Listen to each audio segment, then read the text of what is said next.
Entré en la casa de mi hija y escuché a Lidia decir con voz clara y fuerte: «Espero que ella haya sufrido un accidente y no venga». Después vinieron las carcajadas. Risas que conocía bien. La de Ricardo, mi yerno. La de Paula, mi cuñada. La de Elena, mi nieta de 16 años. Todos estaban riendo. Todos estaban de acuerdo. Me quedé paralizada en la entrada con mi cartera colgando del brazo y mi corazón destrozado. Pero dejemos que te cuente cómo llegué hasta ese momento. Como una simple invitación a cenar se convirtió en la noche que cambiaría mi vida para siempre. Lidia me había invitado a cenar 3 días antes. Mi propia hija me había llamado con esa voz dulce que usaba cuando quería algo de mí. «Mamá, hace tanto que no vienes a casa, ven el viernes, vamos a preparar algo especial». Yo acepté sin dudar. Claro que acepté. Era mi hija. Era mi familia. Y después de tantos años sola, cualquier invitación de ella me hacía sentir que todavía importaba, que todavía tenía un lugar en sus vidas. Me arreglé con cuidado esa tarde. Me puse el vestido beige que Lidia me había regalado en mi cumpleaños, el que decía que me quedaba elegante. Me maquillé suave, me peiné el cabello con esmero. Quería verme bien. Quería que se sintiera orgullosa de mí. Salí de casa más temprano de lo planeado porque el tráfico en la ciudad siempre es impredecible y no quería llegar tarde. No quería darles motivos para pensar que era una desconsiderada. Llegué a su casa 40 minutos antes de la hora acordada. Vi varios autos estacionados frente a la entrada. El de Ricardo, mi yerno. El de mi cuñada Paula. El de mi otra hija menor. Pensé que tal vez habían llegado temprano para ayudar con los preparativos. Me sentí feliz. Una reunión familiar. Hacía meses que no estábamos todos juntos. Toqué el timbre, pero nadie respondió. Escuché voces adentro, risas. Probé girar la manija de la puerta principal y cedió. Estaba abierta. Entré despacio, con cuidado de no hacer ruido. No quería asustar a nadie. Iba a anunciarme, a gritar que había llegado, pero algo me detuvo. Las voces venían del comedor. Eran fuertes, animadas. Reconocí la voz de Lidia de inmediato. Y entonces la escuché decir esas palabras que me partieron el alma en dos. Espero que ella haya sufrido un accidente y no venga. El silencio duró apenas un segundo. Después vinieron las carcajadas que ya les conté. Risas fuertes, burlonas, cómplices. Todos estaban riendo. Todos estaban de acuerdo. Las piernas me temblaban. Sentí que el piso se movía bajo mis pies. Quise salir corriendo. Quise desaparecer. Quise que la tierra me tragara en ese mismo instante. Pero no lo hice. Algo dentro de mí, algo que no sabía que existía, me obligó a quedarme. A respirar hondo. A secar las lágrimas que empezaban a formarse en mis ojos. No iba a darles la satisfacción de verme llorar. No iba a dejarles saber que había escuchado esas palabras crueles. No todavía. Guardé el dolor en lo más profundo de mi pecho, lo enterré bajo capas y capas de dignidad fingida, y caminé hacia el comedor como si nada hubiera pasado. Entré con una sonrisa. Hola familia, llegué un poco antes. Espero que no les moleste. El silencio que siguió fue espeso, incómodo. Vi cómo los rostros se transformaban en fracciones de segundo. Lidia palideció. Ricardo tosió y miró hacia otro lado. Paula dejó caer el tenedor que tenía en la mano. Elena bajó la vista hacia su teléfono con las mejillas rojas. Nadie esperaba verme ahí. Nadie esperaba que hubiera llegado tan temprano. Y mucho menos que hubiera entrado sin avisar. «Mamá, qué sorpresa», dijo Lidia recuperando la compostura con esa velocidad que siempre tuvo para salir de situaciones difíciles. «Llegaste temprano.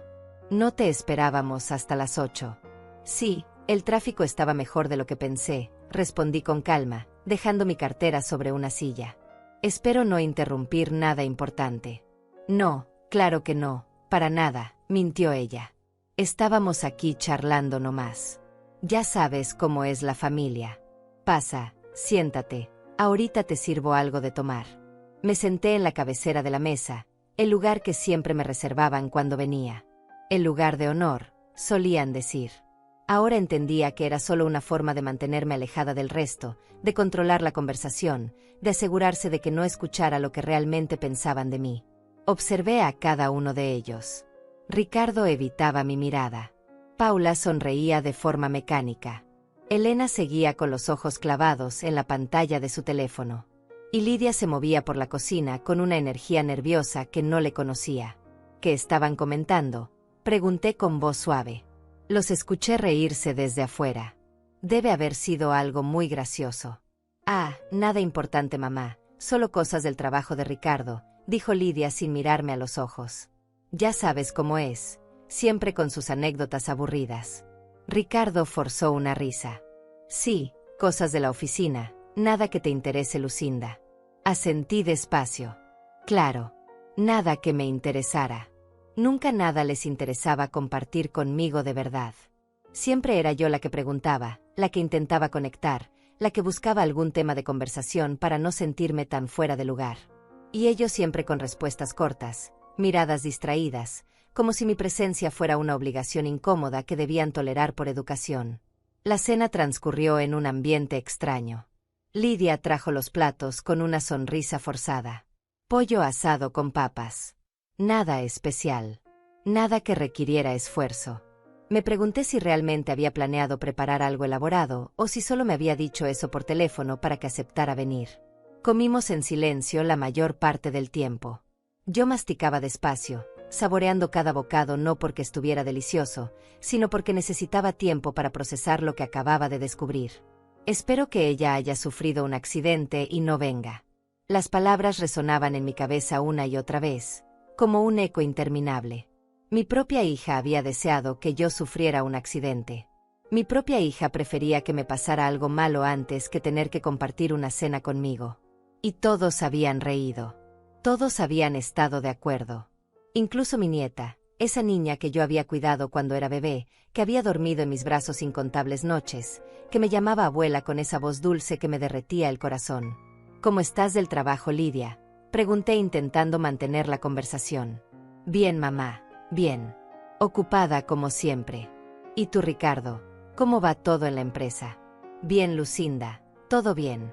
Respuestas cortas. Respuestas vacías. Como siempre. Pero ahora yo sabía por qué. Ahora entendía que no era timidez ni cansancio. Era desprecio. Era indiferencia. Era el deseo de que yo terminara de comer rápido y me fuera de una vez por todas. Miré a Elena, que seguía con su teléfono en la mano, escribiendo mensajes sin parar. Seguramente contándole a sus amigas lo terrible que era tener que cenar con su abuela. Elena, ¿cómo te va en la escuela?, pregunté con genuino interés. Bien, respondió sin levantar la vista. ¿Tienes exámenes pronto? Sí. ¿Necesitas ayuda con algo? No. 3 respuestas. 3 monosílabos. 3 golpes más a mi corazón ya herido. Recordé cuando Elena era pequeña y corría hacia mí cada vez que me veía. Abuela, abuela, mira lo que hice en la escuela. Abuela, abuela, quédate a dormir conmigo. Abuela, abuela, te quiero mucho. Cuando había cambiado todo. ¿En qué momento me había convertido en alguien molesto para ella?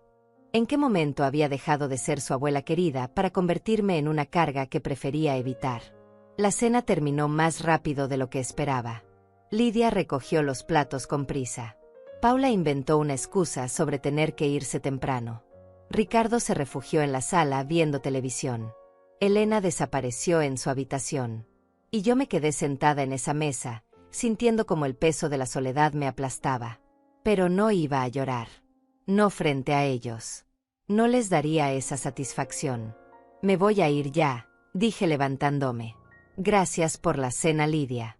¿Tan pronto, mamá?, preguntó ella con un tono que mezclaba sorpresa y alivio. Pensé que te quedarías un rato más. No quiero molestar, respondí buscando mi cartera. Sé que todos están ocupados. No molestas, mamá, mintió. Pero si tienes que irte, está bien. Te acompaño a la puerta. Caminamos en silencio hasta la entrada. Lidia abrió la puerta y me miró con esa sonrisa falsa que ahora reconocía perfectamente. Cuídate, mamá. Hablamos pronto. Claro, mija, respondí. Hablamos pronto. Salí de esa casa con la espalda recta y la cabeza en alto. Caminé hasta mi auto sin voltear atrás. Me subí, cerré la puerta, Puse las manos sobre el volante y ahí, en la oscuridad de la noche, finalmente dejé que las lágrimas cayeran. Lloré todo el camino a casa. Lloré por la hija que creí tener y que nunca existió. Lloré por la familia que imaginé y que resultó ser una mentira. Lloré por todos los años que dediqué a ser una buena madre, una buena abuela, una buena persona, solo para descubrir que nada de eso importaba. Pero mientras lloraba, algo más empezaba a crecer dentro de mí. Algo oscuro y poderoso que nunca antes había sentido. No era solo tristeza. Era rabia. Era decepción. Era la determinación de una mujer que acababa de darse cuenta de que había sido una tonta durante demasiado tiempo. Y que eso estaba a punto de cambiar. Esa noche no pude dormir. Me quedé despierta en mi cama mirando el techo, reviviendo una y otra vez ese momento en la entrada de la casa de Lidia. Espero que ella haya sufrido un accidente y no venga. Las palabras seguían resonando en mi cabeza como una canción cruel que no podía detener. Intenté encontrarle sentido. Intenté justificarla de alguna manera. Tal vez fue solo una broma de mal gusto. Tal vez no lo dijo en serio. Tal vez yo malinterpreté todo. Pero sabía que me estaba mintiendo a mí misma. Las risas habían sido reales. El alivio en sus rostros cuando inventé la excusa para irme temprano había sido real. Todo era real.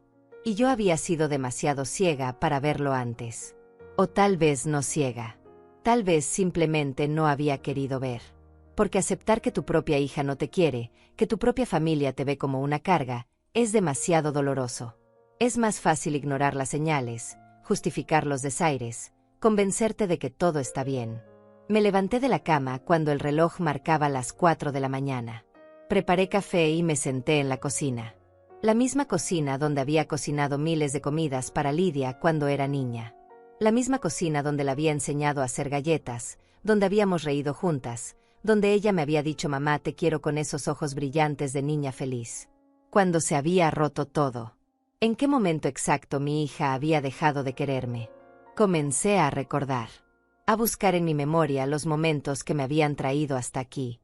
Y mientras el café se enfriaba en mi taza, las imágenes del pasado empezaron a aparecer con claridad dolorosa. Yo había sido feliz una vez. Muy feliz. Estuve casada con Jorge durante 23 años. Él era un hombre bueno, trabajador, cariñoso. Nos conocimos cuando yo tenía apenas 20 años. Él trabajaba en una fábrica y yo era secretaria en una oficina pequeña. Nos enamoramos rápido. Nos casamos al año de conocernos. Lidia nació 2 años después. Nuestra hija. Nuestra pequeña princesa. Jorge la adoraba. Le compraba juguetes que no podíamos pagar. Le cantaba canciones antes de dormir. La llevaba al parque todos los domingos. Éramos una familia normal, feliz, sin grandes lujos pero con mucho amor. Yo trabajaba medio tiempo para poder estar con Lidia las tardes. Jorge hacía turnos extra para que no nos faltara nada. Vivíamos en un departamento pequeño pero acogedor. Teníamos lo necesario. Teníamos lo importante. Nos teníamos los unos a los otros. Pero la vida tiene formas crueles de cambiar todo en un instante. Jorge murió cuando Lidia tenía 12 años. Un accidente en la fábrica. Una máquina que falló. Una muerte rápida, me dijeron, como si eso hiciera que doliera menos. Me quedé sola con una niña de 12 años y una cuenta de banco casi vacía. El seguro de la fábrica me pagó $50,000. No era mucho, pero era algo. Era lo único que tenía entre nosotras y la calle. Lloré durante meses. Lidia también. Pero yo no podía darme el lujo de quedarme hundida en el dolor. Tenía una hija que alimentar, una hija que necesitaba seguir yendo a la escuela, una hija que merecía tener una vida digna aunque su padre ya no estuviera. Así que me sequé las lágrimas y empecé a trabajar. Conseguí un empleo de tiempo completo en una oficina de contabilidad. El sueldo no era malo, pero tampoco era suficiente. Así que conseguí un segundo trabajo limpiando casas los fines de semana. Trabajé como nunca antes había trabajado en mi vida. Me levantaba a las 5 de la mañana. Preparaba el desayuno para Lidia. Me iba a la oficina. Regresaba a casa a las 6 de la tarde. Ayudaba a Lidia con su tarea. Cocinaba la cena. Y los sábados y domingos me iba a limpiar casas de gente rica que me miraba como si fuera invisible. Pero no me importaba. Porque cada dólar que ganaba era un dólar más para el futuro de mi hija. Guardé el dinero del seguro de Jorge como si fuera oro. No lo toqué. Bueno, casi no lo toqué. Saqué un poco para pagar la universidad de Lidia cuando llegara el momento. Saqué un poco para comprarle una computadora que necesitaba para la escuela. Saqué un poco cuando se enfermó y necesitó medicinas costosas. Pero el resto lo dejé intacto. Quería que Lidia tuviera algo cuando fuera mayor. Quería que tuviera un colchón de seguridad. Quería que nunca pasara lo que yo estaba pasando. Lidia creció. Se convirtió en una adolescente difícil como todas las adolescentes. Peleábamos a veces. Ella me reclamaba que nunca estaba en casa. Yo le explicaba que trabajaba por ella. Ella decía que no le importaba el dinero, que lo que quería era tenerme cerca. Y yo me sentía culpable. Tan culpable. Pero ¿qué más podía hacer? No podía dejar de trabajar. No podía darme el lujo de estar en casa todo el día. Cuando Lidia cumplió 18 años, usé parte del dinero de Jorge para pagar su universidad. Estudió administración de empresas en una universidad privada. 4 años que me costaron casi $30,000 entre colegiatura, libros, transporte. Seguí trabajando en mis 2 empleos. Seguí levantándome antes del amanecer. Seguí limpiando casas los fines de semana. Todo para que ella no tuviera que preocuparse por dinero. Todo para que se graduara sin deudas. Y se graduó. Con honores. Recuerdo ese día como si fuera ayer. La vi subir al estrado con su toga y su birrete. La vi recibir su diploma. Lloré de orgullo. Lloré pensando en Jorge. Lloré pensando en todos esos años de sacrificio que finalmente habían valido la pena. Mi hija era una profesional. Mi hija iba a tener una vida mejor que la mía. Todo había valido la pena. Lidia consiguió trabajo rápido. Una empresa grande la contrató como asistente administrativa. El sueldo era bueno. Mejor que el mío. Me sentí feliz por ella. Tan feliz. Finalmente podía descansar un poco. Finalmente podía dejar el trabajo de limpieza los fines de semana.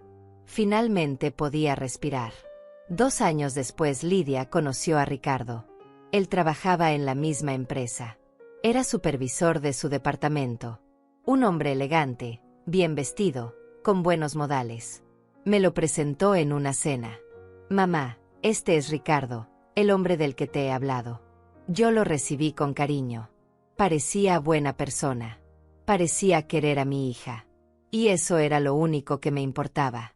Se casaron al año siguiente. Una boda bonita en un salón de eventos. Lidia me pidió que la ayudara con los gastos. Yo le di $20,000. Casi todo lo que me quedaba del seguro de Jorge. Solo me quedaban 10,000 en la cuenta.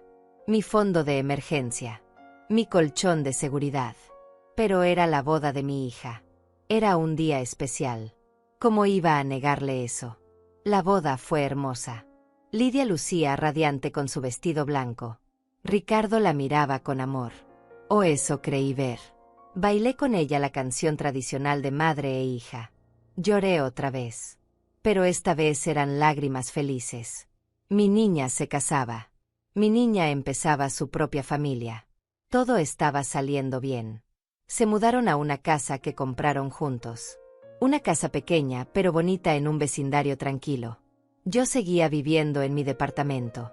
El mismo donde Lidia había crecido.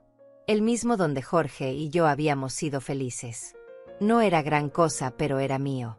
Estaba pagado. Y después de tantos años trabajando, finalmente podía permitirme vivir con un solo empleo. Elena nació 3 años después. Mi primera nieta. La primera vez que la tuve en brazos, sentí que mi corazón explotaba de amor. Era perfecta. Pequeña, rosada, con los ojos de Lidia y la nariz de Jorge. Ayudé a Lidia durante los primeros meses. Me quedaba en su casa cuidando a Elena mientras ella se recuperaba del parto.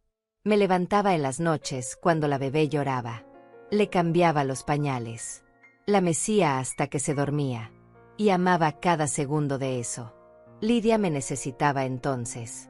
Me llamaba todos los días. Mamá, ¿cómo hago esto? Mamá, ¿qué hago con aquello? Mamá, ¿puedes venir a ayudarme?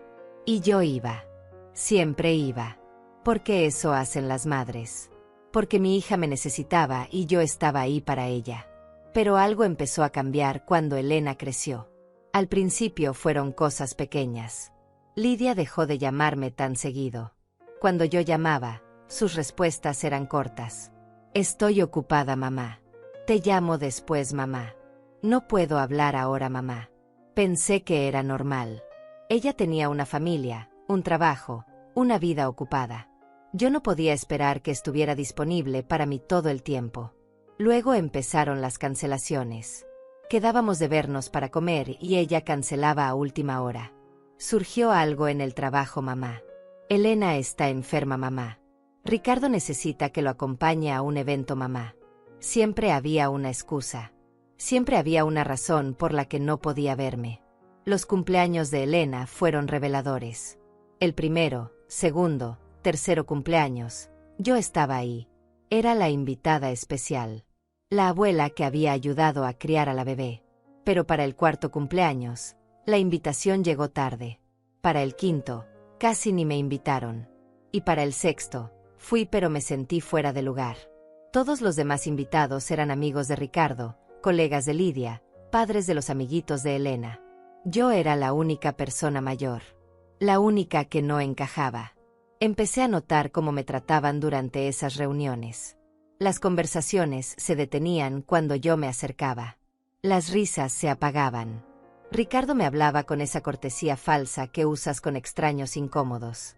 Paula, la hermana de Ricardo, me ignoraba completamente. Y Lidia actuaba como si mi presencia fuera una obligación molesta que tenía que cumplir. Pero yo seguía yendo. Seguía intentando. Seguía llamando. Seguía buscando formas de ser parte de sus vidas. Porque era mi familia. Porque era mi hija. Porque era mi nieta. Y las familias no se rinden. Las familias no se alejan. O eso era lo que yo creía. El café se había enfriado completamente en mi taza.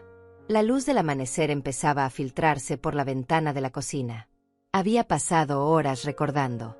Había pasado horas reviviendo una vida entera de sacrificios y amor que aparentemente no habían significado nada para Lidia. Espero que ella haya sufrido un accidente y no venga. Ahora esas palabras tenían contexto. Ahora entendía que no habían salido de la nada. Habían sido el resultado de años de desprecio acumulado. Años de verme como una carga. Años de desear que yo no estuviera ahí.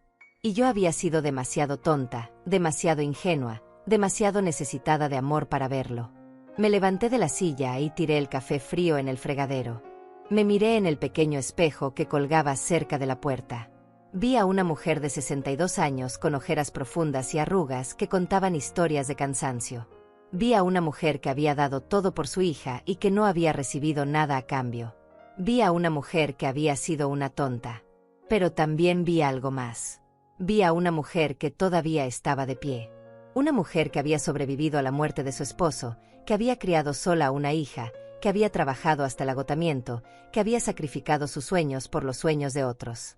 Y esa mujer no iba a quedarse sentada llorando. Esa mujer iba a hacer algo al respecto.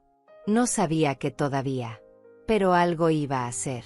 Porque si hay algo que la vida me había enseñado era esto: las mujeres como yo no nos rendimos fácilmente. Y Lidia estaba a punto de descubrir eso. Pasaron 3 días antes de que Lidia me llamara. 3 días en los que yo no hice nada. No la busqué. No le mandé mensajes. No actué como siempre actuaba después de verla, preguntándole si había llegado bien a casa, si Elena había terminado su tarea, si necesitaba algo. Esta vez me quedé en silencio. Y ese silencio fue revelador. Porque Lidia tampoco me buscó. Ninguno de ellos lo hizo. Ni Ricardo. Ni Elena. Nadie me llamó para preguntar si había llegado bien a casa esa noche. Nadie me escribió para agradecer por haber ido a cenar. Nadie pareció notar mi ausencia. Y eso me dijo todo lo que necesitaba saber. Para ellos, yo era prescindible. Era alguien que aparecía cuando la invitaban por obligación y desaparecía sin dejar rastro cuando se iba. Cuando finalmente sonó mi teléfono el miércoles por la tarde, vi el nombre de Lidia en la pantalla. Por un momento consideré no contestar. Por un momento pensé en dejarla esperando como ella me había dejado esperando tantas veces. Pero la curiosidad fue más fuerte. Necesitaba saber qué quería. Necesitaba escuchar su voz después de saber lo que realmente pensaba de mí.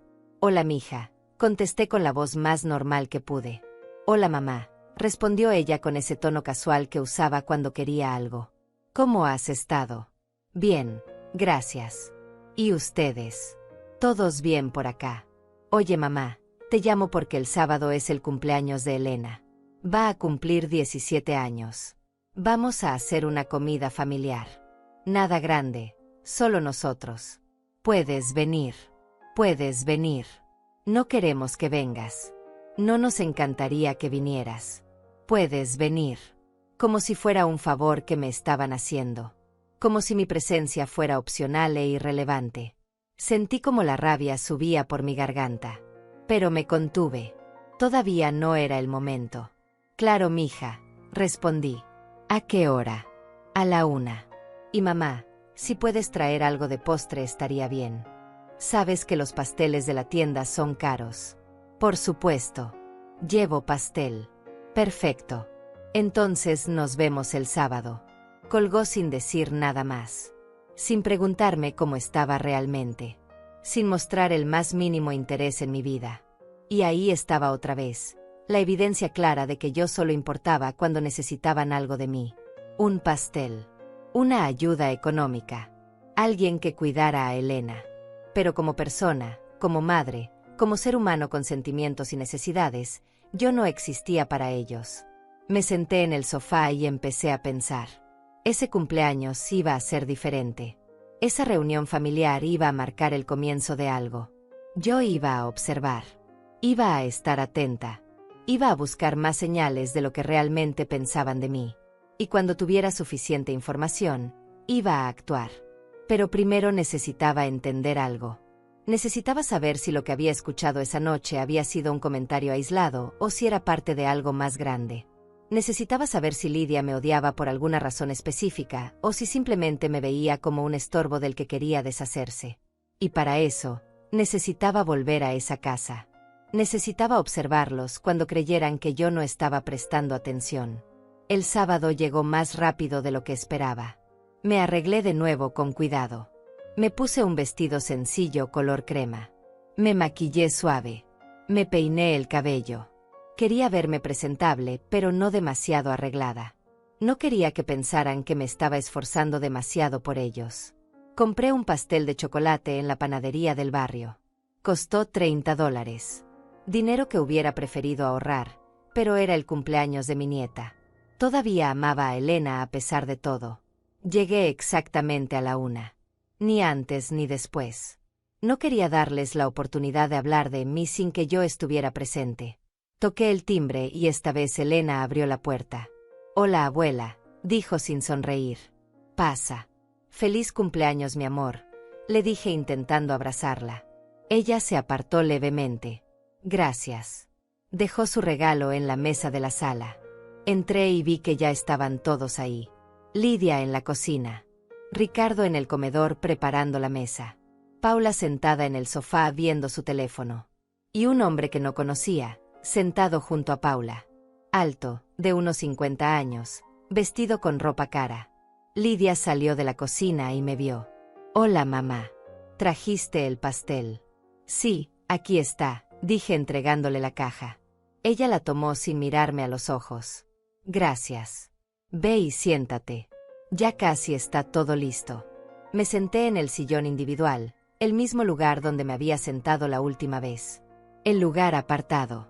El lugar desde donde podía ver todo, pero no participar realmente. Observé a Paula y al hombre desconocido que reían por algo en su teléfono. Observé a Ricardo que acomodaba los platos con precisión.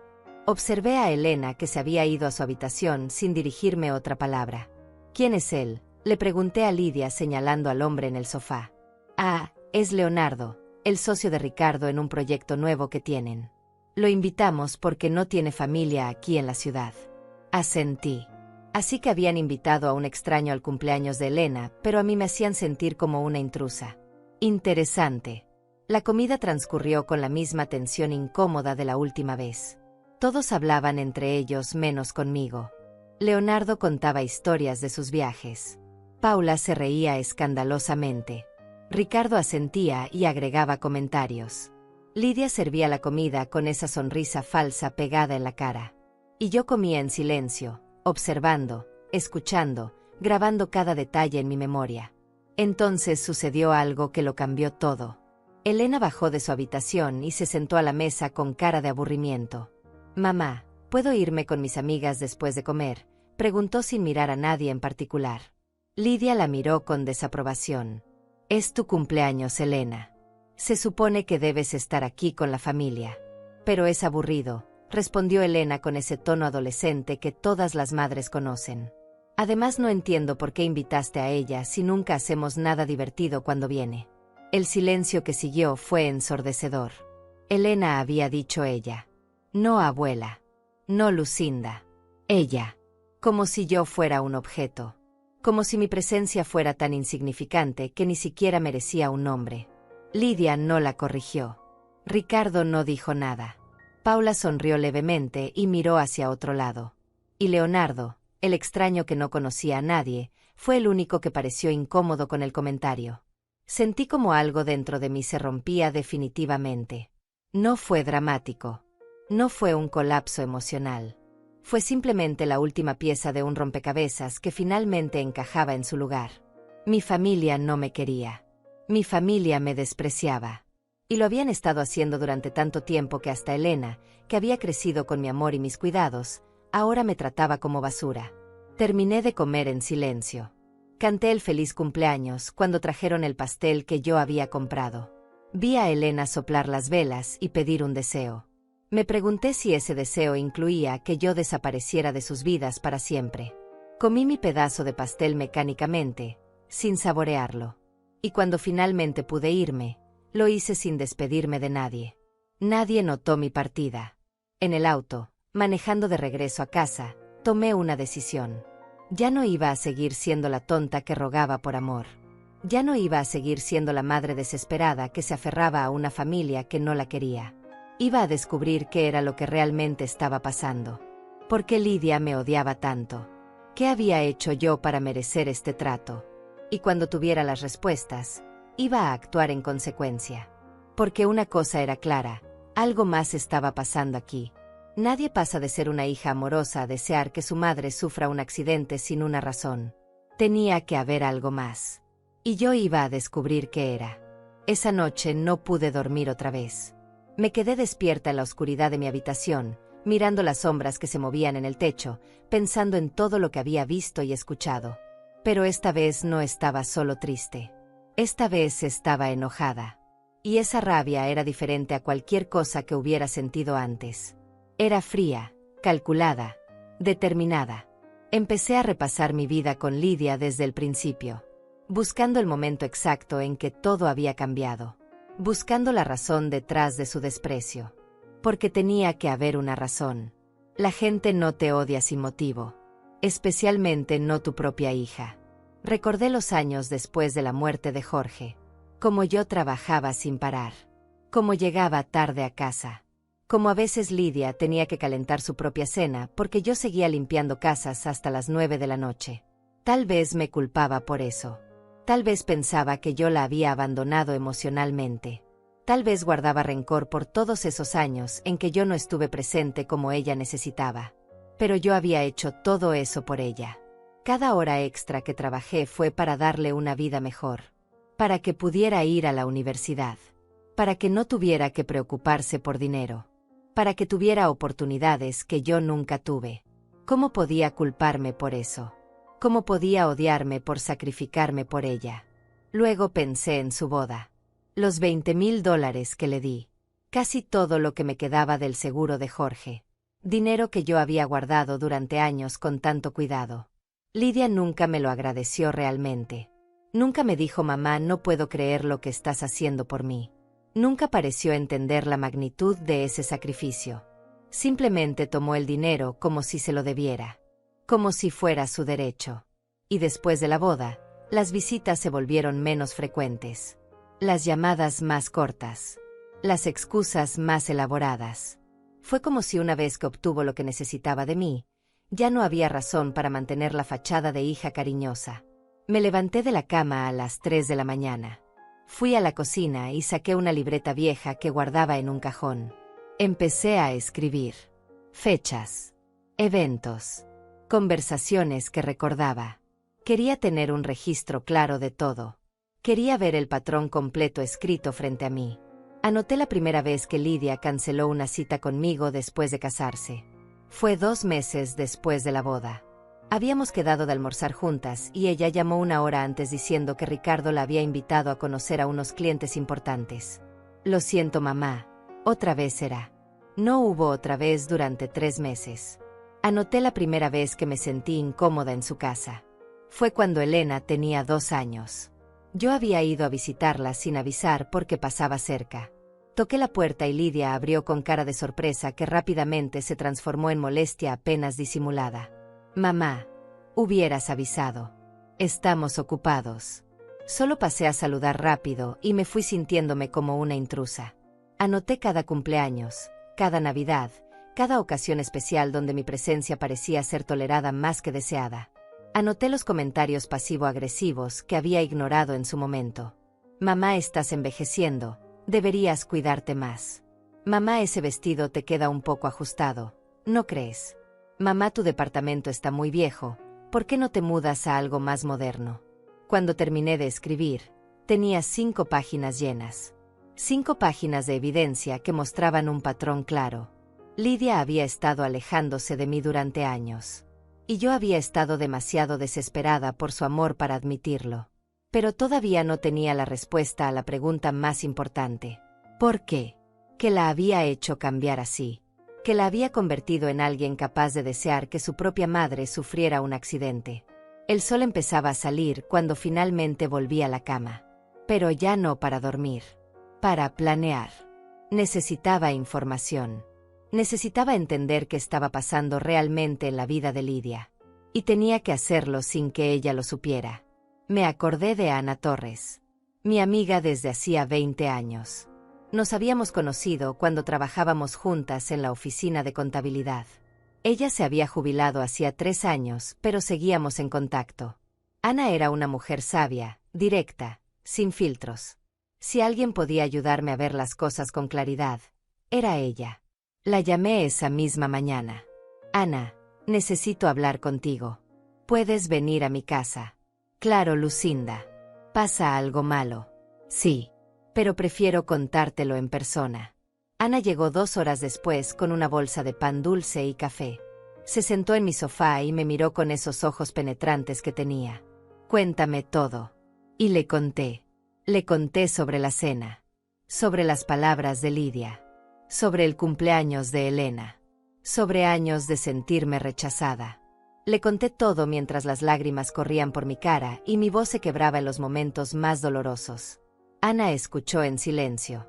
Cuando terminé, suspiró profundo. Lucinda, voy a decirte algo que tal vez no quieres oír. Pero necesitas escucharlo. Dime, tu hija no te merece. Has sacrificado tu vida entera por ella y te trata como basura. Pero hay algo más aquí. Nadie cambia así porque sí. Tiene que haber un motivo. Eso es lo que pienso yo. ¿Pero cuál? Ana se quedó pensando un momento. ¿Has revisado tus cuentas bancarias últimamente? ¿Qué? ¿Por qué me preguntas eso? Porque conozco historias. Historias de hijos que se vuelven crueles con sus padres cuando quieren algo de ellos. Algo material. Herencias. Propiedades. Dinero. Sentí como un escalofrío me recorría la espalda. Lidia sabía que yo tenía ese departamento. Sabía que todavía me quedaban unos $10,000 en el banco. No era mucho, pero tampoco era nada. Era lo único que tenía. Era mi seguridad para cuando ya no pudiera trabajar. Era mi plan de retiro. No puede ser, dije negando con la cabeza. No puede estar planeando algo así. Ana me tomó de las manos. Lucinda, prométeme que vas a revisar todo. Tus cuentas. Tus documentos. Tu testamento si tienes uno. Prométeme que vas a asegurarte de que todo esté en orden. Lo prometo. Y otra cosa. No les digas nada todavía. No dejes que sepan que sospechas algo. Sigue actuando normal. Sigue yendo a sus reuniones. Sigue siendo la madre amable que siempre has sido. Pero observa. Escucha. Busca señales. Ana tenía razón. Si realmente Lidia estaba planeando algo, yo necesitaba tener pruebas antes de confrontarla. Necesitaba saber exactamente con qué estaba lidiando. Esa misma tarde fui al banco. Pedí un estado de cuenta detallado de los últimos 2 años. La empleada me lo imprimió y me lo entregó en un sobre. Aquí tiene, señora Pérez. Todo parece estar en orden. Gracias, respondí tomando el sobre. En casa, abrí el sobre con manos temblorosas. Revisé cada línea del estado de cuenta, cada depósito, cada retiro. Y todo parecía normal. Nadie había tocado mi dinero. Nadie había intentado acceder a mi cuenta. Me sentí aliviada, pero también confundida. Si no era por dinero, entonces ¿qué era? Pasé el resto del día buscando entre mis documentos. Encontré el título de propiedad de mi departamento. Estaba a mi nombre. Nadie más. Encontré mi testamento viejo, el que había hecho hace 10 años. Dejaba todo a Lidia porque era mi única hija. Era lo normal. Era lo que se suponía que debía hacer. Pero ahora, viendo ese documento, empecé a preguntarme si había sido un error. Si había sido demasiado ingenua. Si Lidia sabía que heredaría todo y por eso me trataba así. Porque ya tenía asegurado lo que quería. Solo tenía que esperar a que yo muriera. La idea me revolvió el estómago. Pero tenía sentido. Tenía todo el sentido del mundo. Por eso deseaba que yo sufriera un accidente. Por eso me trataba como si no existiera. Porque para ella, yo ya era solo un obstáculo entre ella y su herencia. Un obstáculo que mientras antes desapareciera, mejor. Me senté en el sofá con el testamento en las manos. Lo leí una y otra vez. Y mientras lo hacía, una idea empezó a formarse en mi cabeza. Una idea que me asustaba, pero que también me daba una extraña sensación de poder. Si Lidia me quería solo por lo que podía heredar, entonces iba a usar eso en su contra. Iba a hacerle creer que todo seguía igual mientras yo investigaba más. Y cuando tuviera todas las pruebas que necesitaba, iba a cambiar ese testamento. Iba a asegurarme de que no recibiera ni un centavo de mí. Iba a enseñarle que las madres no son tontas para siempre. Guardé el testamento de vuelta en el cajón. Cerré con llave mi escritorio. Y por primera vez en días, sonreí. Porque finalmente tenía un plan. Finalmente sabía qué hacer. Y Lidia no tenía idea de lo que se le venía. Los días siguientes me convertí en una mujer diferente. Por fuera seguía siendo la misma Lucinda de siempre. Amable, callada, complaciente. Pero por dentro había algo nuevo creciendo. Una determinación fría que nunca antes había sentido. Ya no era solo una madre herida. Era una detective buscando la verdad. Y estaba dispuesta a encontrarla sin importar lo que costara. Empecé a observar todo con nuevos ojos. Cada llamada de Lidia ahora tenía un propósito oculto que yo necesitaba descubrir.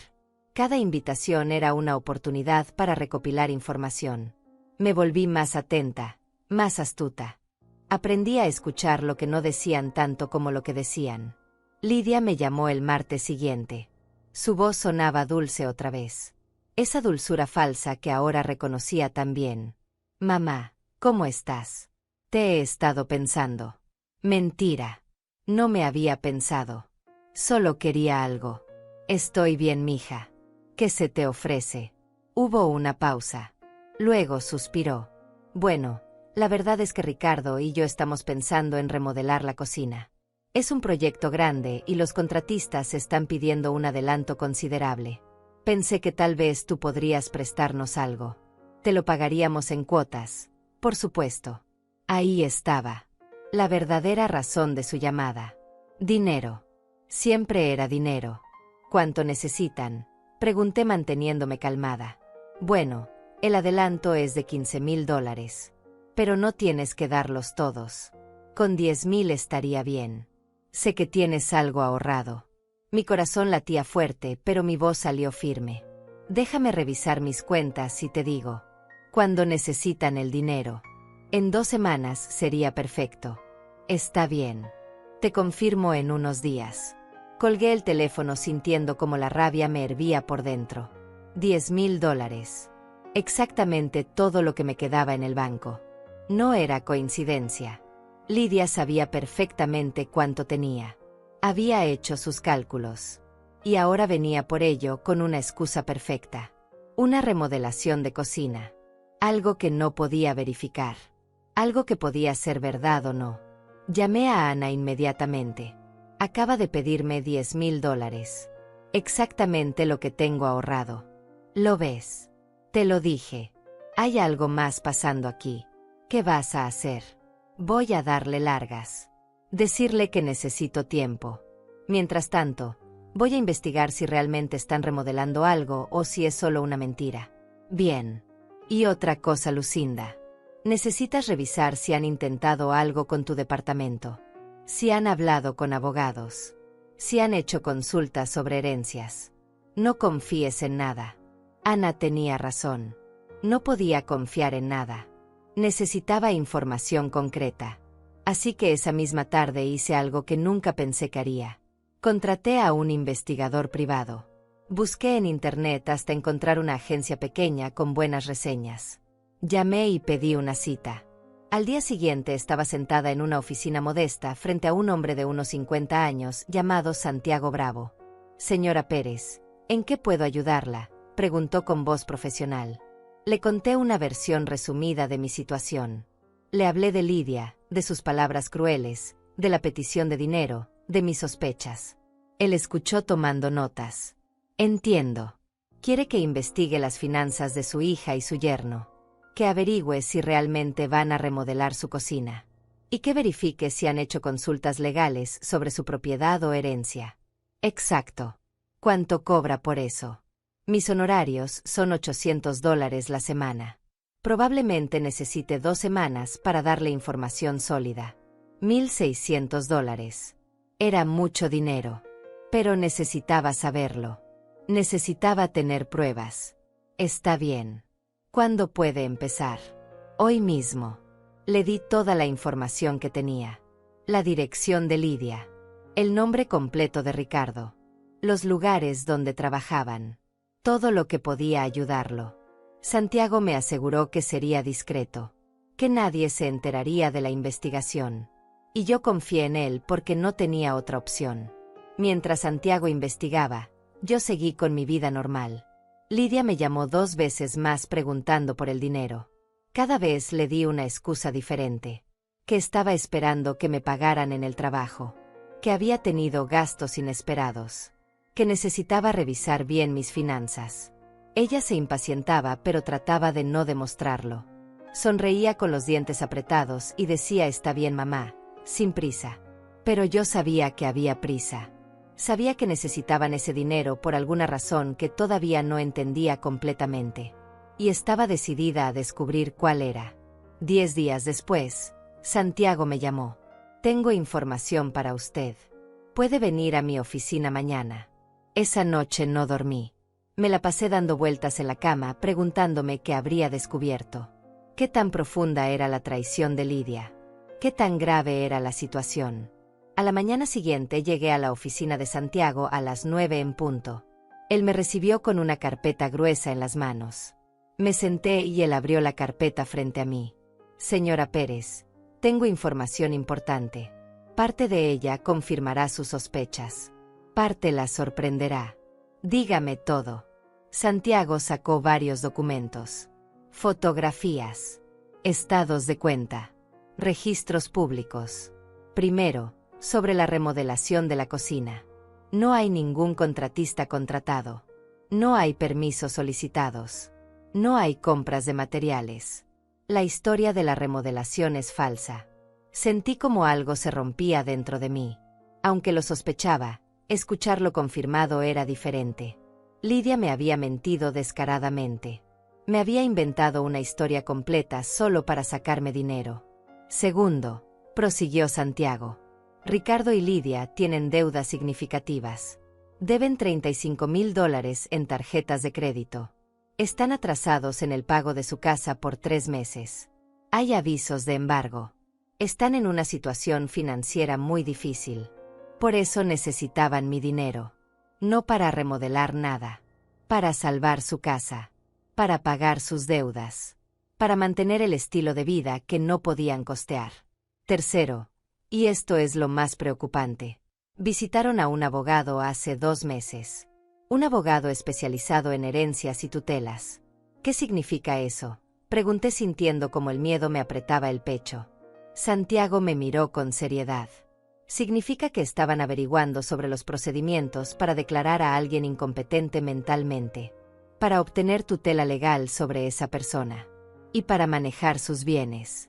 El mundo se detuvo. Las palabras de Santiago resonaban en mis oídos, pero mi cerebro se negaba a procesarlas completamente. Lidia había ido a un abogado para averiguar cómo declararme loca, cómo quitarme el control de mi vida, cómo apoderarse de mi departamento y mi dinero mientras yo todavía estaba viva. ¿Estás seguro de eso?, susurré. Completamente seguro. Tengo los registros de la consulta. Hablaron específicamente sobre una mujer mayor, sobre signos de demencia, sobre cómo iniciar el proceso legal. El abogado les dio información, pero también les advirtió que necesitarían pruebas médicas, evaluaciones psiquiátricas. No es un proceso simple. Dios mío. Me quedé sentada en esa silla sintiendo como todo mi mundo se desmoronaba.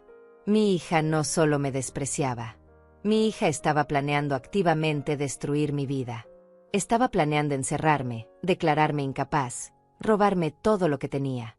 Y probablemente meterme en algún asilo donde pudiera olvidarse de mí para siempre. Hay más, dijo Santiago sacando otra foto. Era una foto de Ricardo con una mujer que no reconocí. Estaban en un restaurante. Demasiado cerca. Demasiado íntimos. Ricardo tiene una amante. Se llama Alma Martínez. Trabaja en su misma empresa. Llevan viéndose al menos 6 meses.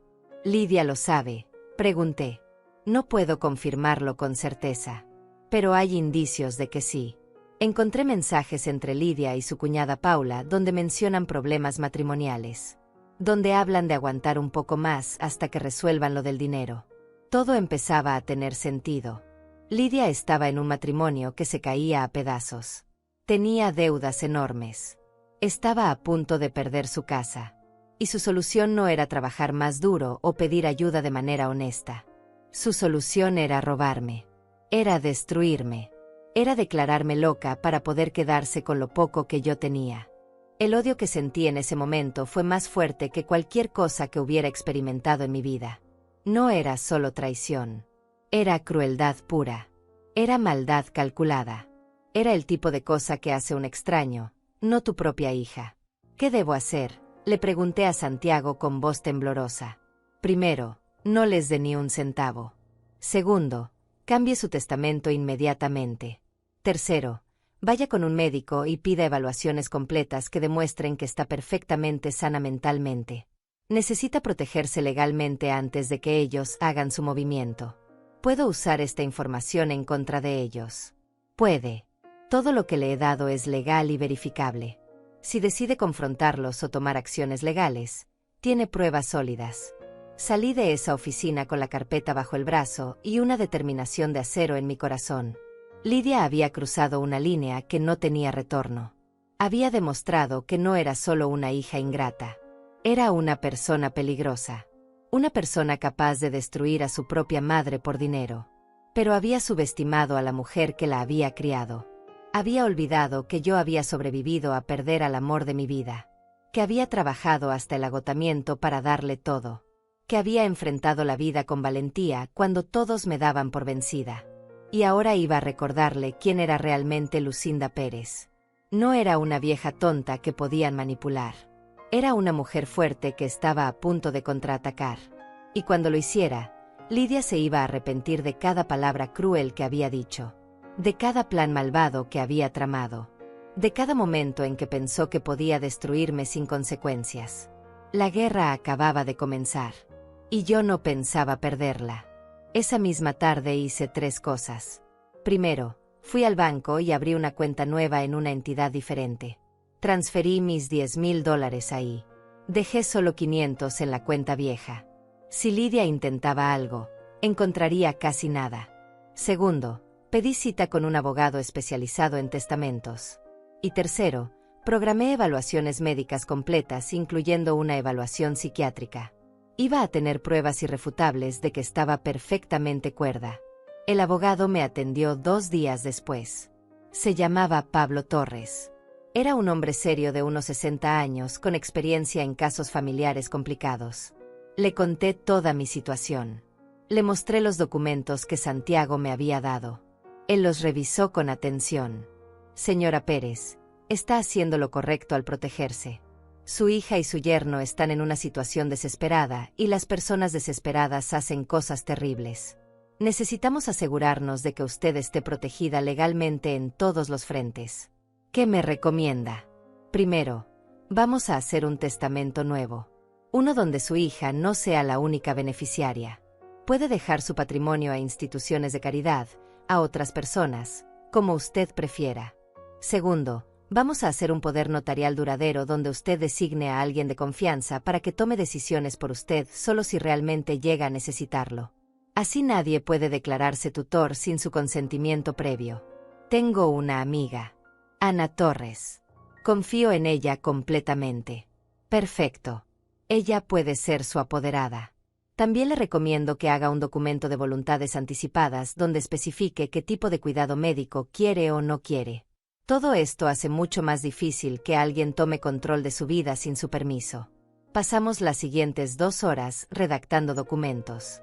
En el Nuevo Testamento dejé mi departamento a Ana con la instrucción de que lo vendiera y donara el dinero a un refugio para mujeres víctimas de violencia doméstica.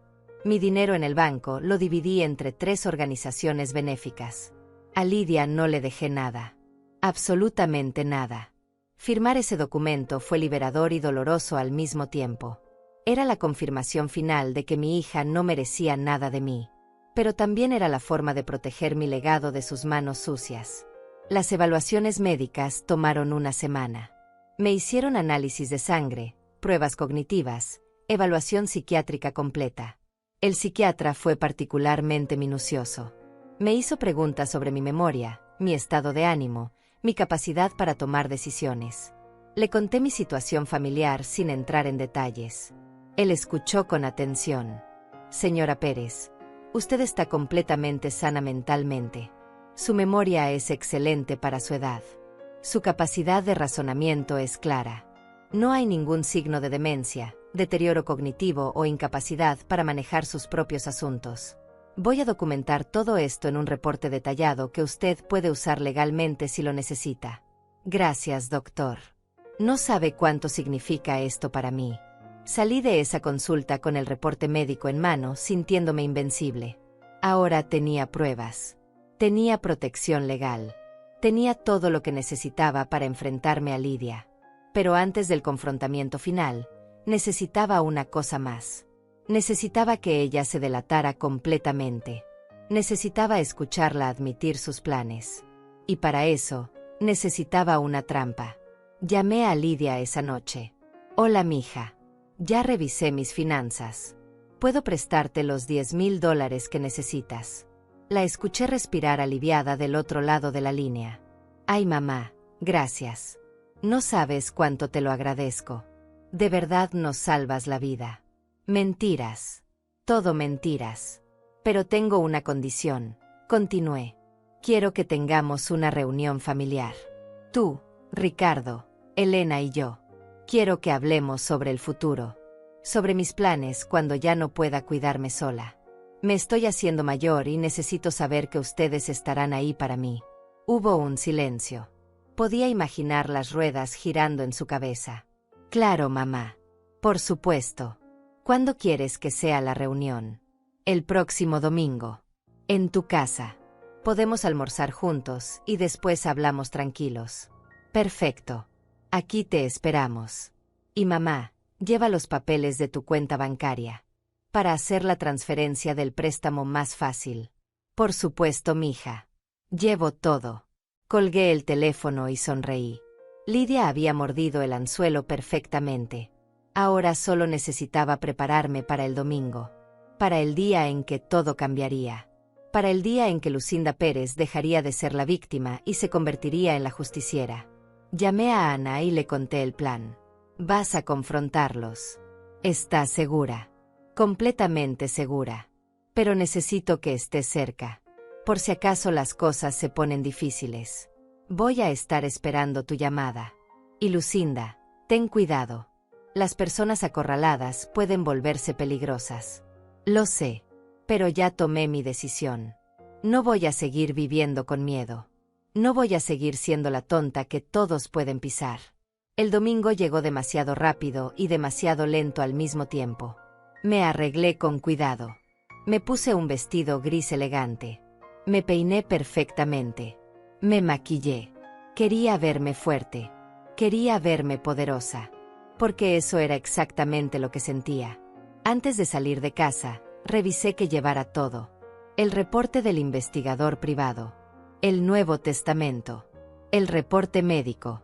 Los estados de cuenta que mostraban que ya no tenía dinero en la cuenta que Lidia conocía. Y una grabadora pequeña que había comprado especialmente para esta ocasión. Iba a grabar todo. Iba a tener pruebas de cada palabra que dijeran. Llegué a la casa de Lidia exactamente al mediodía. Toqué el timbre y Ricardo abrió la puerta. Lucinda, pasa. Lidia está terminando de cocinar. Entré a esa casa que ya no me intimidaba. Me senté en la sala y esperé. Elena bajó de su habitación y me saludó con un simple hola sin mirarme a los ojos. Ricardo se sentó en el sofá revisando su teléfono. Y Lidia salió de la cocina con esa sonrisa falsa que también conocía. Hola mamá. Qué bueno que llegaste. Ya casi está todo listo. Almorzamos en un ambiente tenso. Yo comía despacio, saboreando lo que sabía sería mi última comida en esa casa. Observaba a cada uno de ellos. Ricardo nervioso. Lidia fingiendo normalidad. Elena aburrida como siempre. Y yo, calmada como nunca antes lo había estado. Cuando terminamos de comer, Lidia sirvió café. Se sentó frente a mí con una libreta en la mano. Bueno, mamá, dijiste que querías hablar sobre el futuro. Sobre tus planes. Asentí. Saqué mi cartera y con ella, disimuladamente, activé la grabadora que tenía escondida. Sí, mija. Quiero hablar sobre muchas cosas. Pero primero, quiero que tú me hables de algo. Quiero que me cuentes qué fue lo que consultaste con ese abogado hace 2 meses. El abogado especializado en tutelas. El silencio que siguió fue absoluto. Vi cómo el color desaparecía del rostro de Lidia. Vi cómo Ricardo se ponía rígido. Vi cómo Elena levantaba la vista del teléfono por primera vez en toda la tarde. Y supe que había ganado. El silencio en esa sala era tan denso que podía cortarse con un cuchillo. Lidia me miraba con los ojos muy abiertos. Su boca se abría y cerraba sin emitir sonido. Ricardo se había puesto pálido y apretaba su taza de café con tanta fuerza que sus nudillos estaban blancos. Incluso Elena había dejado su teléfono sobre la mesa. ¿De qué estás hablando, mamá?, logró decir Lidia finalmente. Su voz temblaba. Sabes perfectamente de qué estoy hablando. El abogado. El que consultaron sobre cómo declarar a alguien incompetente mentalmente. Sobre cómo obtener tutela. Sobre cómo apoderarse de los bienes de una persona mayor. Lidia intentó reír, pero le salió un sonido extraño y forzado. Mamá, eso es ridículo. ¿Quién te dijo esas tonterías? Nadie me dijo tonterías, Lidia. Contraté a un investigador privado. Tengo documentos. Tengo fechas. Tengo nombres. Sé exactamente qué hicieron y qué estaban planeando. Ricardo se levantó bruscamente de su silla. Esto es un malentendido, Lucinda. Nosotros solo estábamos averiguando opciones. Por tu bien. Porque nos preocupa tu salud. Por mi bien. Me reí amargamente. Claro, por mi bien. Por eso inventaron la historia de la remodelación de la cocina para sacarme los últimos $10,000 que me quedaban. Por eso deseaste que yo sufriera un accidente, Lidia. Todo por mi bien. Lidia se puso de pie también. Su rostro había pasado de pálido a rojo. Sus ojos brillaban con una mezcla de rabia y miedo. Estuviste investigándonos. ¿Cómo te atreves? Somos tu familia. Familia. La palabra me quemaba en la boca. Ustedes dejaron de ser mi familia el día que decidieron que yo era solo un obstáculo entre ustedes y mi dinero. El día que prefirieron verme muerta o encerrada en un asilo antes que seguir fingiendo que me querían. Eso no es cierto, gritó Lidia. Te estamos cuidando. Siempre lo hemos hecho. Cuidándome. Saqué el folder con los documentos del investigador y lo puse sobre la mesa.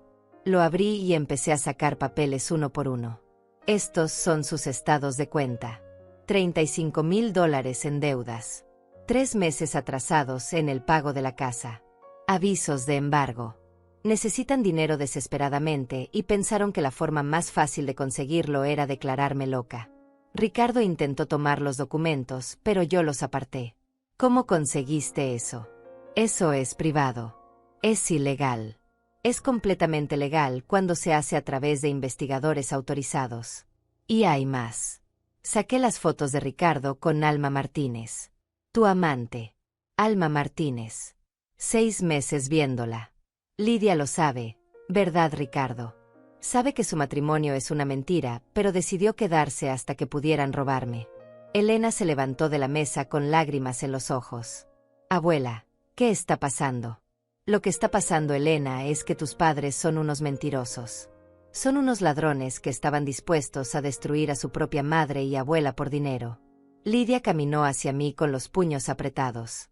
Su máscara de hija amorosa había desaparecido completamente. Ahora solo quedaba rabia pura. Sabes que, mamá, tienes razón. Estoy harta de fingir. Estoy harta de pretender que me importas. Toda mi vida ha sido una carga. Siempre trabajando, nunca en casa cuando te necesitaba. Y ahora que eres vieja y finalmente tienes algo de dinero, te niegas a ayudar a tu propia hija. Sí, necesito ese dinero. Sí, estoy desesperada. Y sí, pensé en declararte incompetente porque es lo que mereces. Una vieja egoísta que nunca estuvo ahí para mí. Sus palabras deberían haberme dolido. Pero ya no sentía dolor. Solo una extraña sensación de alivio. Finalmente estaba escuchando la verdad. Finalmente Lidia estaba mostrando su verdadero rostro. Egoísta. Repetí la palabra lentamente. Trabajé 2 empleos durante años para que pudieras ir a la universidad. Te pagué una boda de $20,000. Te cuidé cuando estabas enferma. Cuidé a Elena cuando nació. Dejé mis sueños, mi vida, todo, por ti. Y soy egoísta. Sí. Porque ahora que te necesito, cuando finalmente yo necesito algo de ti, te niegas. Escondes tu dinero. Contratas investigadores. Nos tratas como criminales. Saqué otro documento de mi folder. Este es mi Nuevo Testamento. Lo redacté hace una semana. No les dejo nada. Ni mi departamento. Ni mi dinero. Nada. Todo va a instituciones de caridad. Porque no se lo merecen. Porque han demostrado que solo les importo por lo que puedan heredar. Lidia arrebató el documento de mis manos y lo leyó rápidamente. Su rostro se transformó en una máscara de horror.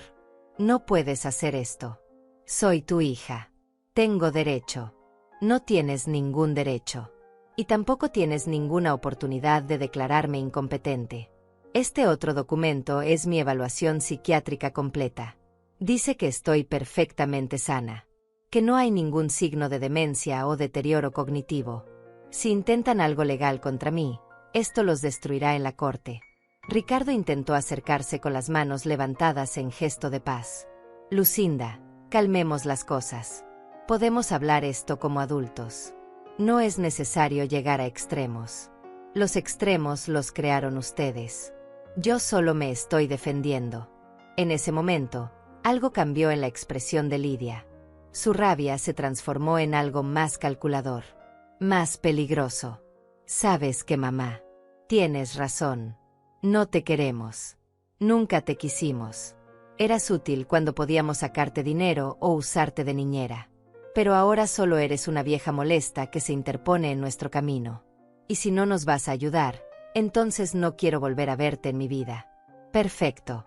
Porque yo tampoco quiero volver a verlos a ustedes. Me levanté de la silla con dignidad. Guardé todos mis documentos de vuelta en el folder. Tomé mi cartera donde la grabadora seguía funcionando, capturando cada palabra venenosa que habían dicho. Elena me miraba con lágrimas cayendo por sus mejillas. Por un momento sentí lástima por ella. Era solo una adolescente atrapada en el medio de esto. Pero luego recordé cómo me había tratado.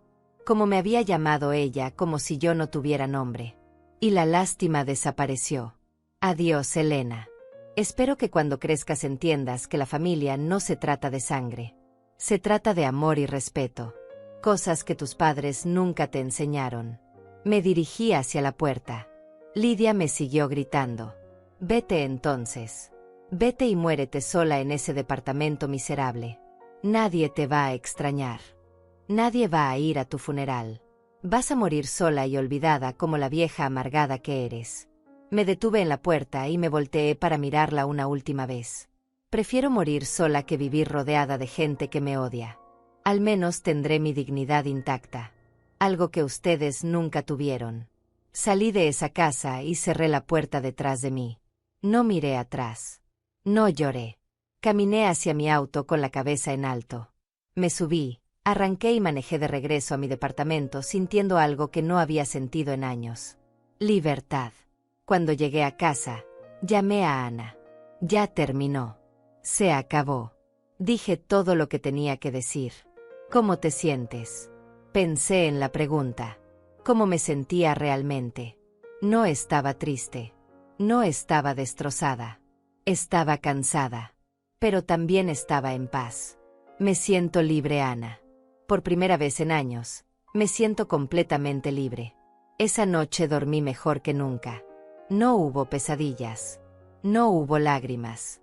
Solo un sueño profundo y tranquilo de una mujer que finalmente había dejado ir a las personas que la lastimaban. De una mujer que había elegido su propia dignidad sobre el amor falso de gente que no la merecía. Y cuando desperté a la mañana siguiente, supe que había tomado la decisión correcta. Porque por primera vez en mucho tiempo, la mujer que vi en el espejo no era una víctima. Era una sobreviviente. Era una luchadora. Era Lucinda Pérez. Y nadie iba a quitarle eso nunca más. Los días siguientes fueron extraños. Por primera vez en años, mi teléfono no sonaba con llamadas de Lidia. No había mensajes pidiéndome favores. No había invitaciones forzadas a reuniones familiares incómodas. Había silencio. Y ese silencio, en lugar de dolerme, me llenaba de paz. Pensé que eso sería todo. Que Lidia aceptaría la derrota y seguiríamos caminos separados. Pero me equivoqué. Porque 3 semanas después del confrontamiento, recibí una carta certificada. Era de un bufete de abogados. La abrí con manos temblorosas. Era una demanda. Lidia me estaba demandando por difamación y daño psicológico. Alegaba que yo había contratado ilegalmente a un investigador para espiar su vida privada. Que había esparcido mentiras sobre su matrimonio. Que la había acusado falsamente de intentar robarme. Pedía una compensación de $50,000 por daños. Me quedé mirando esa carta sintiendo una mezcla de incredulidad y rabia. Después de todo lo que había hecho, ahora me demandaba. Después de planear robarme, después de desearme muerta, después de todos los años de desprecio, tenía el descaro de llevarme a los tribunales. Llamé inmediatamente a Pablo Torres, mi abogado. Recibí una demanda de mi hija. Ya me la esperaba, señora Pérez. Es una táctica desesperada. Están intentando intimidarla para que desista de cambiar su testamento. O peor, están buscando drenar sus recursos en gastos legales. ¿Qué debo hacer? Vamos a contrademandar. Tenemos toda la evidencia de sus verdaderas intenciones. Las consultas con el abogado sobre tutelas. La historia falsa de la remodelación. Las deudas que justifican su motivación. Y sobre todo, tenemos la grabación del confrontamiento donde ella admite todo. La grabación era mi carta más fuerte. Cada palabra venenosa que Lidia había gritado ese día estaba capturada perfectamente. Su admisión de que nunca me quiso. Su confesión de que me veía como una carga. Su deseo explícito de que muriera sola. Todo estaba ahí, en su propia voz. Pablo preparó la contrademanda. Pero también hizo algo más. Presentó una denuncia formal contra Lidia y Ricardo por intento de fraude y conspiración para cometer abuso financiero contra un adulto mayor. Era un delito serio. Podían enfrentar cargos criminales. Cuando recibieron la contrademanda y la denuncia criminal, todo cambió. 2 días después, Pablo me llamó. El abogado de su hija quiere negociar. Están dispuestos a retirar la demanda si usted retira la denuncia criminal. No. Señora Pérez, entiende que si esto va a juicio, todo se hará público. Su historia saldrá en los periódicos. Será doloroso para todos. Que sea doloroso entonces. Que todo el mundo sepa qué tipo de personas son. No voy a protegerlas más. No voy a ser cómplice de su silencio. Pablo respiró profundo. ¿Estás segura? Esto puede ser un proceso largo y agotador. Estoy completamente segura. Y así comenzó la batalla legal. El juicio se fijó para 3 meses después. Durante ese tiempo, pasaron cosas que nunca esperé. Primero, Elena apareció en mi puerta. Era un sábado por la tarde. Toqué el timbre y la vi a través de la mirilla. Por un momento consideré no abrir. Pero algo en su expresión me detuvo. Se veía diferente. Más pequeña. Más vulnerable. Abrí la puerta. Hola, Elena. Hola, abuela. ¿Puedo pasar? La dejé entrar. Nos sentamos en la sala en silencio incómodo. Ella miraba sus manos, retorciendo sus dedos nerviosamente. Vine a disculparme. No sabía nada de lo que mamá estaba planeando. Bueno, escuché cosas, pero no pensé que fuera real. Pensé que solo estaban preocupados por ti. Elena, tu madre dijo que esperaba que yo sufriera un accidente. Tú estabas ahí. Te reíste. Ella bajó la cabeza avergonzada. Lo sé. Y me siento horrible por eso. Pero en casa siempre hablaban así de ti. Siempre decían que eras dramática, que exagerabas las cosas, que eras difícil. Yo crecí escuchando eso. Pensé que era normal. Pero después de lo que pasó ese domingo, empecé a ver las cosas diferentes. Empecé a recordar cosas. Como cuando era pequeña y tú me cuidabas. Cómo me cantabas canciones. Cómo me hacías sentir segura. Y me di cuenta de que mamá me mintió sobre ti toda mi vida. Sus palabras me conmovieron. Pero no podía simplemente perdonar y olvidar. ¿Por qué vienes ahora, Elena? ¿Qué quieres de mí? No quiero nada. Solo quería que supieras que yo no estoy de acuerdo con lo que hicieron. Que lo siento. Y que si pudieras algún día perdonarme, me gustaría conocerte de verdad. Conocer a mi verdadera abuela, no la versión que mamá me mostró. Miré a esta joven de 17 años sentada en mi sofá. Vi un poco de Jorge en sus ojos. Vi un poco de la Lidia que yo recordaba de niña, antes de que todo se echara a perder. Y vi una oportunidad. No de recuperar lo perdido, pero sí de construir algo nuevo. No puedo prometerte nada, Elena. Me lastimaron mucho. Tú también me lastimaste. Pero aprecio que hayas venido. Aprecio tu honestidad. Si realmente quieres conocerme, podemos intentarlo. Despacio. Con tiempo. Ella asintió con lágrimas en los ojos. Gracias, abuela. Es más de lo que merezco. Después de que Elena se fue, me quedé pensando. Tal vez no todo estaba perdido. Tal vez de las cenizas de esta familia destruida podía crecer algo pequeño pero real. No sabía si funcionaría, pero estaba dispuesta a intentarlo. Segundo, recibí una llamada inesperada de Paula, la cuñada de Lidia. La hermana de Ricardo. Lucinda, soy Paula. Necesito hablar contigo. ¿Qué quieres, Paula? Quiero testificar a tu favor en el juicio. Quiero contar todo lo que sé. Me quedé sin palabras. Paula, que siempre me había ignorado, que había sido parte de esas reuniones donde se reían de mí, ahora quería ayudarme. ¿Por qué? Porque Ricardo es mi hermano, pero eso no significa que voy a protegerlo cuando hace cosas horribles. Yo sabía de la amante. Le dije que dejara a Lidia si ya no la quería. Pero él dijo que no podía porque necesitaban tu dinero primero. Dijo que en cuanto consiguieran declararte incompetente y vendieran tu departamento, se divorciarían y dividirían todo. Escuché conversaciones. Tengo mensajes. Y no puedo quedarme callada. Paula testificó. Trajo mensajes de texto donde Ricardo hablaba explícitamente del plan. Donde calculaba cuánto dinero obtendrían de mi departamento si lo vendían. donde hablaba de diferentes asilos baratos donde podrían meterme. Era evidencia devastadora. Tercero, Alma Martínez, la amante de Ricardo, también se presentó. Al parecer él le había prometido que dejaría a Lidia en cuanto tuvieran dinero. Le había dicho que yo era una vieja rica que les iba a dejar una herencia millonaria. Cuando Alma descubrió la verdad, se sintió usada y engañada. Y decidió contar su versión de los hechos. El juicio fue exactamente lo que Pablo había advertido. Doloroso, público, humillante para todos. Pero también fue revelador. Cada mentira de Lidia quedó expuesta. Cada plan quedó documentado. Y cuando el juez escuchó la grabación de ese domingo, donde Lidia admitía todo con su propia voz, el caso quedó cerrado. El juez falló a mi favor en todo. Rechazó la demanda de Lidia. Validó mi denuncia criminal. Y sentenció a Lidia y Ricardo a 2 años de libertad condicional y 500 horas de servicio comunitario por intento de fraude. También les ordenó pagar todas mis costas legales. Salí de ese tribunal sin sentir victoria. Solo cansancio. Solo el peso de una vida entera que había llegado a este punto. Han pasado 6 meses desde el juicio. 6 meses desde que mi vida cambió completamente. Y ahora, sentada en la terraza de mi departamento con una taza de café en las manos, puedo finalmente reflexionar sobre todo lo que pasó. Lidia nunca se disculpó. Después de la sentencia, intentó llamarme una vez. Yo no contesté.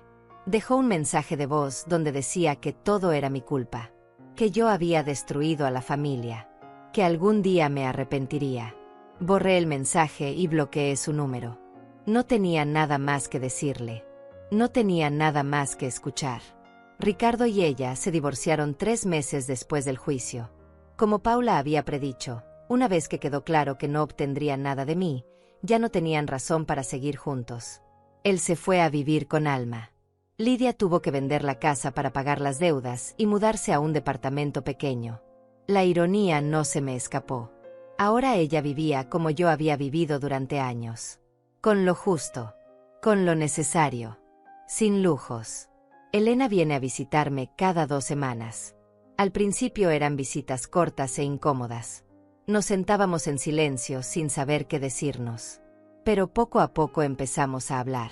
Le conté historias de su abuelo Jorge. Le mostré fotos de cuando Lidia era niña. Le expliqué cómo había sido mi vida, sin adornos ni justificaciones. Solo la verdad. Y ella empezó a abrirse también. Me contó cómo era vivir en esa casa llena de mentiras. Cómo sus padres peleaban constantemente por dinero. Cómo Lidia le había enseñado a verme como alguien inferior. Cómo se sentía culpable por haberme tratado tan mal. Lloramos juntas varias veces. Y lentamente, estamos construyendo algo nuevo. No es la relación de abuela y nieta que pudo haber sido. Pero es real. Y eso es más valioso que cualquier fantasía. Ana sigue siendo mi roca. Viene a visitarme 3 veces por semana. Tomamos café, vemos películas, vamos a caminar por el parque. Me recuerda que no estoy sola. Que tengo gente que me quiere de verdad, sin condiciones, sin segundas intenciones. Le actualicé mi testamento hace 1 mes. Ahora Elena recibirá mi departamento cuando yo muera, con la condición de que termine la universidad primero. Ana supervisará todo para asegurarse de que se cumpla mi voluntad. Las instituciones de caridad recibirán mi dinero. Y Lidia seguirá sin recibir nada. Volví a trabajar. No porque necesite el dinero, sino porque necesito el propósito. Conseguí un empleo medio tiempo en una biblioteca del barrio. Organizo libros, ayudo a los niños a encontrar lecturas, preparo café para los eventos comunitarios. Es un trabajo simple, pero me hace sentir útil. Me hace sentir viva. También empecé terapia. Al principio pensé que no la necesitaba, que yo estaba bien, que había manejado todo perfectamente. Pero Ana me convenció de que hablar con un profesional me ayudaría a procesar todo lo que viví. Y tenía razón. Mi terapeuta, la doctora Luisa Morales, me ha ayudado a entender que no fue mi culpa.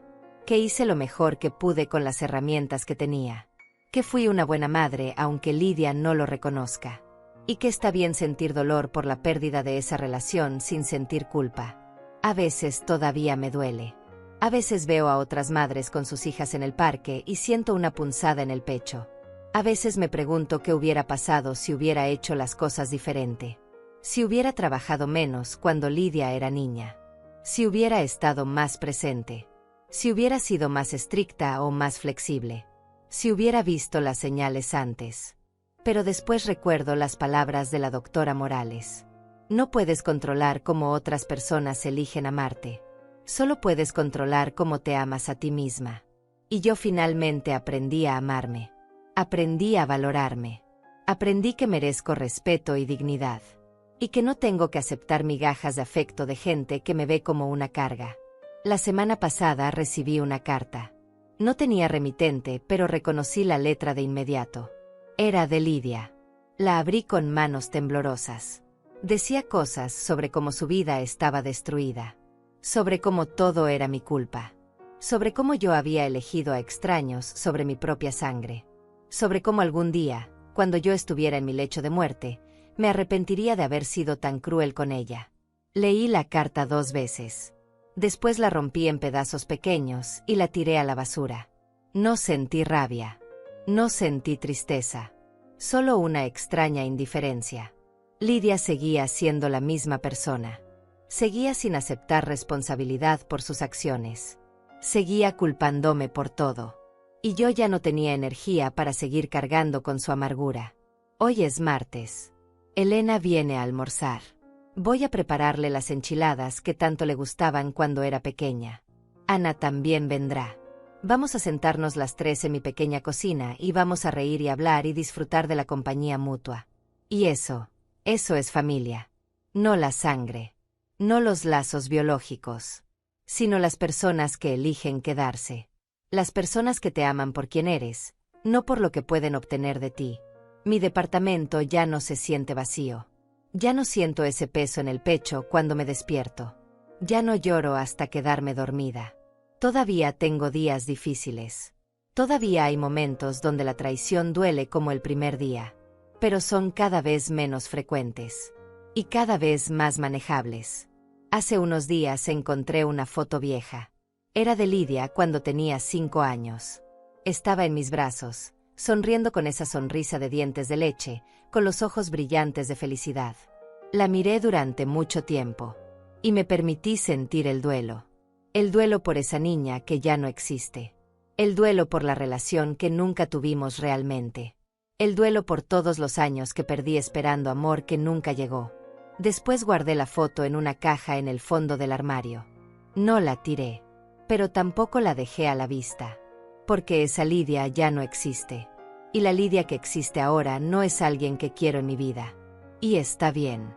Está bien dejar ir a las personas que te lastiman. Incluso si son tu propia sangre.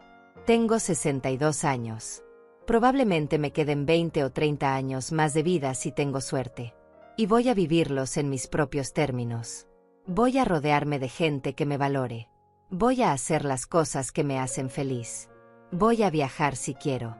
Voy a comer postre antes de la cena si me provoca. Voy a comprarme ese vestido caro que siempre quise. Voy a vivir sin pedir permiso y sin sentir culpa. Porque al final, eso es lo que aprendí de todo esto. Que la vida es demasiado corta para desperdiciarla en gente que no te aprecia. Que no tienes que justificar tu existencia ante nadie. Que está bien poner límites. Que está bien decir no. Que está bien elegirte a ti misma. Hoy estoy sola en el sentido tradicional. No tengo una familia grande que me visite cada domingo. No tengo una hija que me llame todos los días. No tengo nietos que corran a abrazarme cuando llego. Pero no me siento sola. Me siento en paz. Me siento libre. Me siento completa. Y cuando llegue mi último día, cuando cierre los ojos por última vez, no voy a arrepentirme de nada. Porque defendí mi dignidad. Porque me negué a ser víctima. Porque elegí vivir con la verdad aunque doliera. Porque al final, lo único que realmente importa es poder mirarte al espejo y reconocer a la persona que ves. Hoy me miro al espejo y veo a una sobreviviente. Veo a una luchadora. Veo a una mujer que pasó por el fuego y salió más fuerte. Veo a Lucinda Pérez. Y me gusta lo que veo. Eso es suficiente. Eso es más que suficiente. Eso es todo.